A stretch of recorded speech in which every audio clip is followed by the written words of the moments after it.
Earlier this week on the number 72 bus, I happened to notice an old duffer climb on board and take his seat in the handicap section toward the front of the bus. My initial impression of him was conciliatory, owing to his age and his general appearance, and then I happened to notice that he was wearing one of those red and white Make America Great Again ball caps.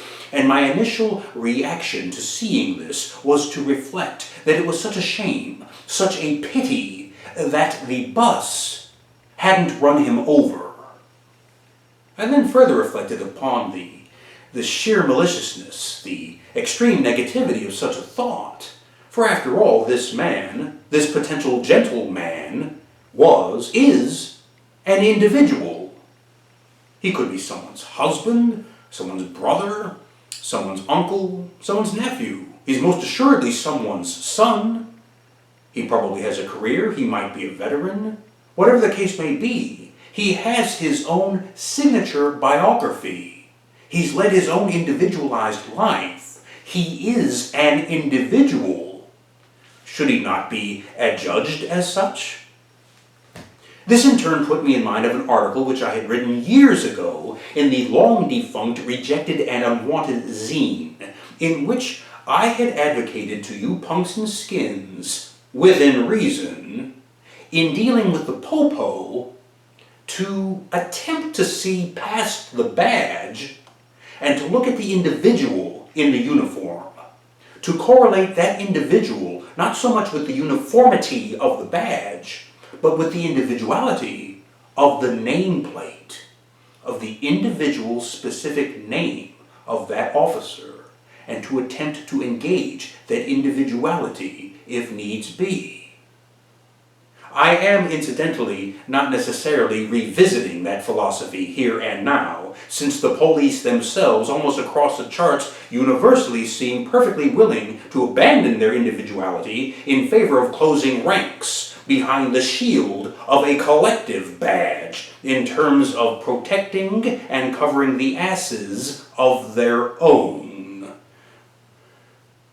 Much like any gang or crew out there. No, the point of this editorial brings us back to the number 72 bus, and that individual. And my realization that I could not apply that selfsame philosophy to him. You see, the career of a police officer could go either way. You could be the cop of the century who saves the kidnapped child, or you could be the cop whose career will burn in infamy, will crash and burn because you turned out to be the cop who shot the guy who was guilty of being the wrong color. It is, if you will pardon the expression, hit or miss to be a cop. It shouldn't be, but it is. If, on the other hand, instead of a badge, you don one of those red and white caps, you are proclaiming to the world where your sympathies, where your loyalties, where your allegiances lie. You are telling everyone what you are all about, what you have come to embody. And in doing so, you not only relinquish, you not only forfeit, but it would appear that you gladly cast aside your individuality in favor of joining up with what you probably mistake as a solidarity of purpose and strength. In so doing, you might as well have donned a clockwise swastika armband of National Socialism. Hence, when it came time for that old duffer to get off of the bus, while I did not hope that he would be run over by the bus, I found myself further still reflecting that if he were to be run over by the bus, I wouldn't care. And the callousness, the incivility of that indifference made me angry with myself.